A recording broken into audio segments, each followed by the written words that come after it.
అన్నమయ్య జిల్లా మదనపల్లెలో అలజడి మళ్లీ మొదలైంది. మదనపల్లె సబ్ కలెక్టరేట్ లో ఫైళ్ల దగ్ధం కేసు దర్యాప్తునకు సిఐడి అధికారులు రంగంలోకి దిగారు. ఘటనా స్థలాన్ని, పలు రికార్డులను అధికారులు పరిశీలించారు. ముగ్గురు అనుమానితులను విచారిస్తున్నట్లుగా తెలుస్తోంది.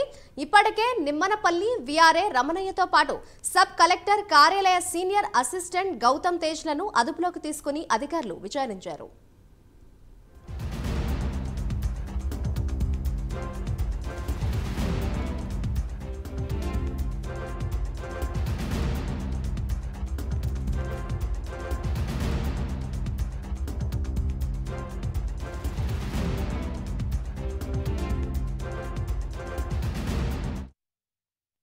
సబ్ కలెక్టర్ ఫైళ్ల దగ్ధం కేసు దర్యాప్తును పునః ప్రారంభించడంతో నేరస్తుల గుండెల్లో వణుకు మొదలైంది.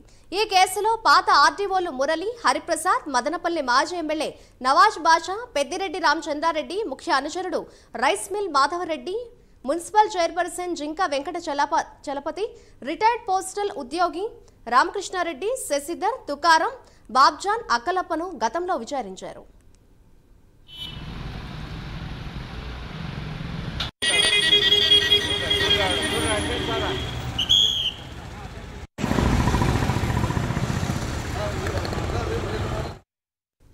ఇదే అంశంపై మరింత సమాచారాన్ని మా ప్రతినిధి హరిబాబు లైవ్ ద్వారా అందిస్తారు.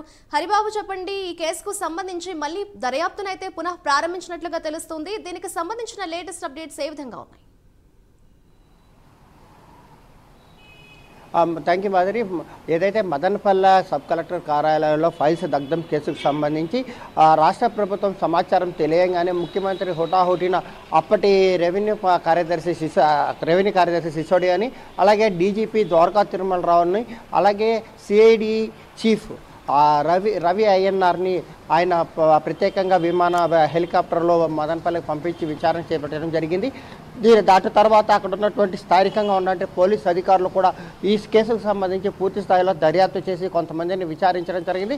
వీళ్ళలో ప్రధానంగా పెద్దిరెడ్డి రామచంద్రారెడ్డి అంశాలుగా ఉన్నటువంటి రైస్ మిల్ మాధవరెడ్డి కానీ, నవాజ్ బాషా కానీ, జింకా చలపతి కానీ, అలాగే అక్కులప్ప కానీ, వీళ్ళందరి ఇళ్లలోనూ సోదాలు చేసి పెద్ద ఎత్తున డాక్యుమెంట్లను కూడా అధికారులు సీజ్ చేయడం జరిగింది. వాళ్ళ దగ్గర నుంచి ల్యాప్టాప్తో పాటు పెన్ డ్రైవ్లు, అలాగే హార్డ్ డిస్కులు, కంప్యూటర్ హార్డ్ డిస్కులు కూడా పోలీసులు స్వాధీనం చేసుకుని విశ్లేషించడం జరిగింది.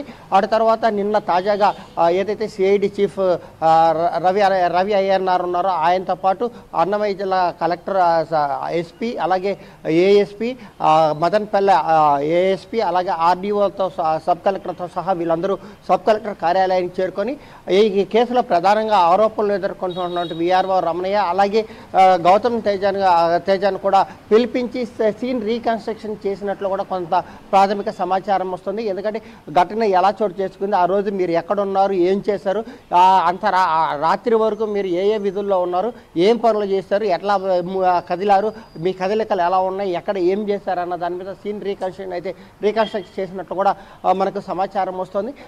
దీన్ని బట్టి ఏదైతే సిఐడి అధికారులు ఒక్కసారిగా ఉన్నతాధికారులు రంగంలోకి ప్రవేశించిన నేపథ్యంలోనే ఒక్కసారిగా మదనపల్లెలో ఉన్నటువంటి ఎవరైతే ఈ కేసులో అనుమానితులుగా ఉండి ఆరోపణలు ఎదుర్కొంటున్నారో వీళ్ళందరికీ గుండెల్లో రైళ్లు పెరుగుతున్నాయని చెప్పాలి. ఎందుకంటే ఏ క్షణంలో ఎప్పుడు అధికారులు ఏ తీరుగా వ్యవహరిస్తారు, ఎవరిని ఈ కేసులు ఇరికించి కేసులు నమోదు చేస్తారు, ఎవరు జైలుకి వెళ్లాల్సి వస్తుంది, ఎక్కడ ఎవరిని ఎలా అదుపులోకి తీసుకుంటారన్న దాని మీద ఒక పెద్ద చర్చ అయితే మొదలైంది. అలాగే ఈ నేపథ్యంలోనే ఏదైతే బాధితులు ఎవరైతే ఉన్నారో భూములు కోల్పోయిన బాధితులు, ఈ బాధితులను కూడా పోలీస్ అధికారులు పిలిపించి ప్రత్యేకంగా వాళ్ళ నుంచి సమస్యలను తీసుకొని ఆ సమస్యలను ఎలా పరిష్కరించాలి, ఏ కోణంలో విచారించాలి, దానికి ఎలాంటి పరిష్కారం చూపించాలన్న దాని మీద కూడా ప్రధానంగా దృష్టి సారించే అవకాశాలు కనిపిస్తున్నాయి. ఏదైతే బాధితులు రెవెన్యూ కార్యదర్శి సిసోడియా పిలుపునిచ్చిన నేపథ్యంలో కేవలం 30-40 మంది మాత్రమే బాధితులు ఉంటారని చెప్పని భావించి పిలుపునిచ్చిన నేపథ్యంలో దాదాపు వందలాది మంది తమ భూములు కోల్పోయాం, తమ భూముల్ని చెరబట్టారు, తమకి అన్యాయం జరిగింది, తమకు భూములు తీసుకున్న పరిహారం ఇవ్వలేదంటూ వందలాది మంది వచ్చి రెవెన్యూ కార్యదర్శికి ఫిర్యాదులు చేసిన నేపథ్యంలోనే ఈ అంశాన్ని ప్రభుత్వం కూడా చాలా సీరియస్గా తీసుకొని సిఐడికి అప్పగించడం జరిగింది.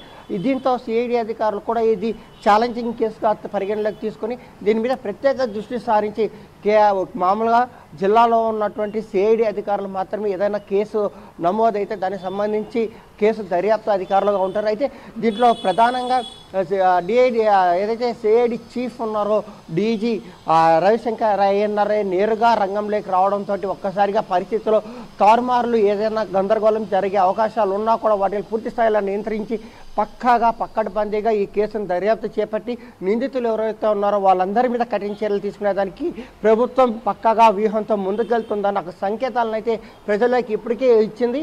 దీంతో ఏదైతే అక్రమార్కులు ఉన్నారో ఈ ఘటన వెనకాల సూత్రధారులు పాత్రధారులు ఎవరైతే ఉన్నారో వాళ్ళందరూ ఇప్పటికే తమ తట్టపుట్ట సర్దుకొని ఇతర ప్రాంతాలకు వెళ్ళి తలదాచుకుంటున్న నేపథ్యంలో వాళ్ళని తీసుకొచ్చేదానికి కూడా ప్రత్యేక బృందాలను రంగంలోకి దించినట్టు కూడా సమాచారం వస్తుంది. ఈ ప్రత్యేక నిఘా వ్యవస్థను కూడా ఏర్పాటు చేసి వాళ్ళ కదలికలను కూడా ఎప్పటికప్పుడు సిఐడి అధికారులు మానిటరింగ్ చేస్తున్నట్టు తెలుస్తుంది మాదిరి. అయితే ఏ క్షణమైనా సరే ఈ కేసుకు సంబంధించి అరెస్టుల పర్వాలు పూర్తి స్థాయిలో ముందుకు వచ్చే అవకాశాలు ఉన్నాయి. కాబట్టి దీనికి సంబంధించి కూడా ఇప్పటికే ప్రత్యేక బృందాలు కూడా రంగంలో దిగి పనిచేస్తున్న నేపథ్యంలో ఎవరిని ఎప్పుడైనా విచారించవచ్చు, ఎవరిని ఎప్పుడైనా సరే అదుపులోకి తీసుకొని అరెస్టు చూపించే అవకాశాలు కూడా ఉన్నాయి Madhuri. Right, thank you Haribabu.